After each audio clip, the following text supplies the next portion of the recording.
For the first half of Dungeon Meshi Season 1, I was wondering, why is this rated TV mature? And then during the second half, I said, oh, yeah, that's about right. At first glance, this show seems to be a gimmick-based lighthearted comedy, reminiscent of things like Konosuba and One Punch Man. And it is funny, it never loses sight of that, but it's also so much more. A dark, gritty, deep, grand fantasy. So at what point in the story did Dungeon Meshi's tonal shift really sink in? Welcome to a running series called Dungeon Meshi In Depth. My name is Pei, and today we're talking about when a show goes from good to outstanding.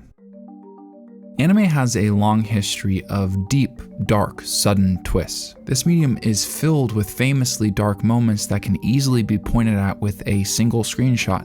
So when I say dark, I specifically mean in context. It's not that the show is the darkest or it has the biggest twist. It's specifically that its dark moments are used fantastically to enhance the story. Dungeon Meshi is a really good show, and the first video I made in this series talking about it was how I almost didn't actually finish it. I think you can break up Dungeon Meshi's first season into two parts. First, the setup, and second, the payoff. The setup largely consists of what I've talked about in my last couple of videos. Dungeon Meshi is funny, and its gimmick of making a meal every episode lends itself to the show's humor. The oddball cast and fantastic setting create really fun circumstance, but they also make this show really interesting. Dungeon Meshi's magic system and monsters are treated like a science meant to be studied. Every creature seems to follow some set of ecological rules. Often magic is used in storytelling to mystify, but in Dungeon Meshi it's meant to be explored. That's the fun part. And the setup section of Dungeon Meshi is strong enough to stand on its own. It would have been a great show if it just stayed there the entire time, but there wasn't a lot to sink your teeth into. The substance in each episode felt pretty self-contained, like it didn't extend to a larger plot line or character arcs. There were small morals and themes involving preconceptions and people's relationship with nature, and there were glimpses of brutality, something that I initially didn't read into.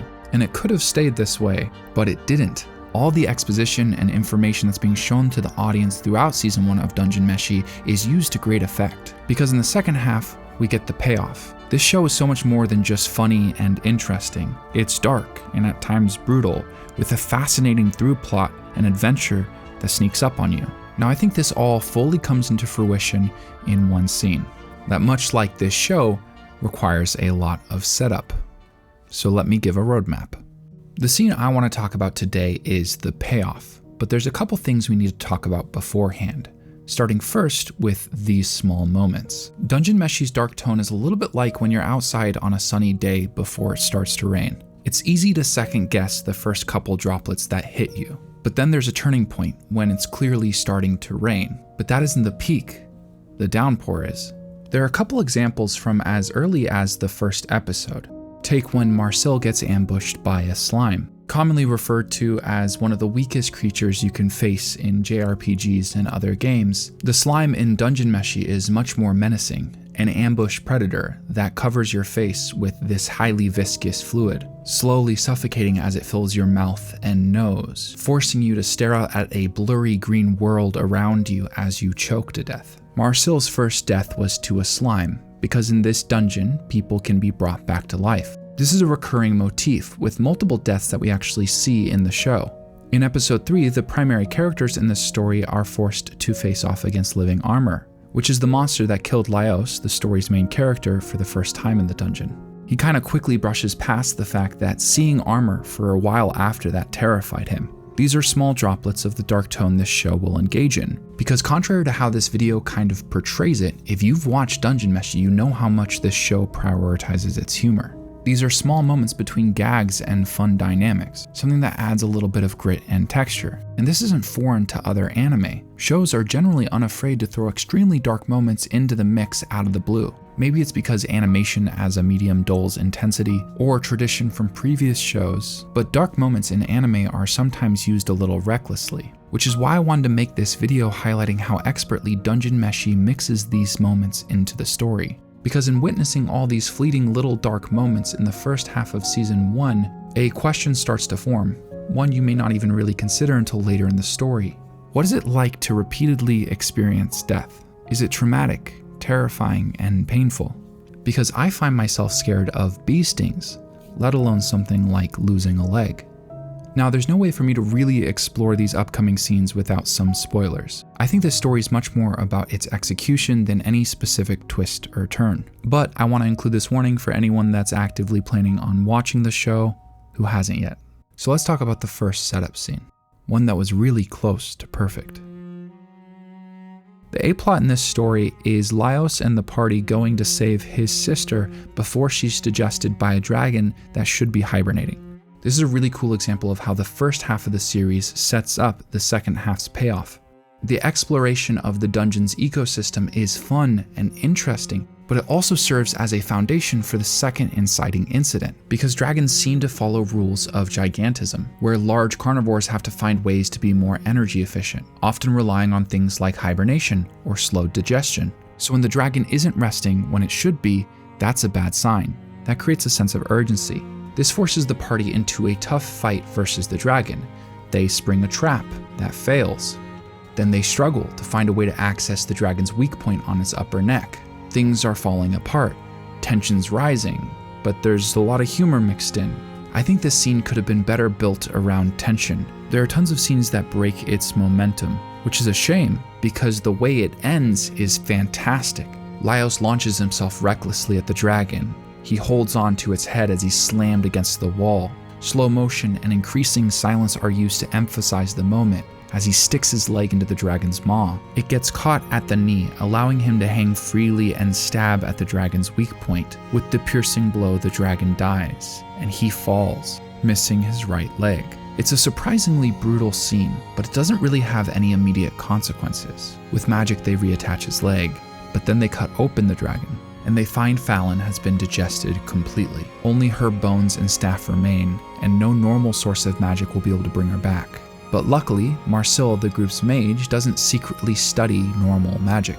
She's taken an interest in black magic, and mixing the dragon and Fallon's remains, Marcille is able to bring her back from beyond the brink of death.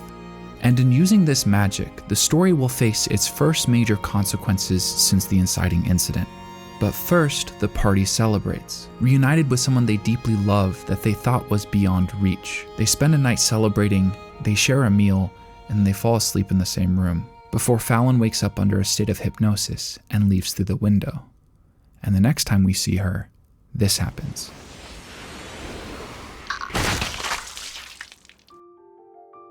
Now this scene hits so hard in context. Fallon is now under control of the story's primary antagonist and ruler of the dungeon, the lunatic mage. She's now a monstrous chimera, the byproduct of her forced resurrection using black magic and the dragon's remains, a mix between monster and person, and also terrifyingly deadly. Something to know about this brutal massacre of a fight is that there are 3 different adventuring groups that all end up in the same vicinity when Fallon reappears. The first is obviously our main party, Laios, Chilchuk, Marcille, and Senshi.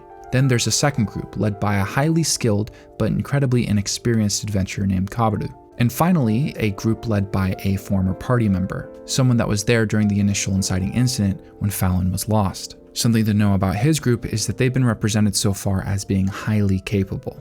Even the way the scene is set up is fantastic. Harpies appear out of nowhere, a terrifying and visually striking group of monsters. But before you know it, their bodies are being dropped from the sky by this skilled third group. That is, until one of the falling bodies isn't a monster.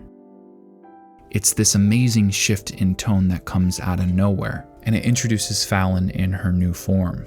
A terribly brutal fight ensues with many casualties, but they're able to hold her off, injuring her enough to where she runs.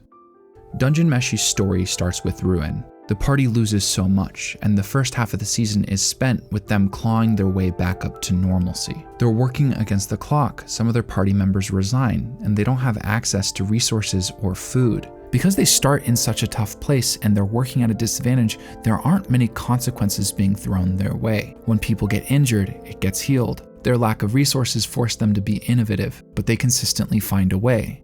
But stories are all about conflict, and in saving Fallon by any means necessary, there are consequences that set up a much bigger and darker story, because they find themselves in a worse position than the first disaster. Now, something you may have noticed is when I was talking about breaking the season into 2 parts, the first part setup didn't stop halfway through. That's because that funny, informative, lighthearted part of Dungeon Meshi never goes away.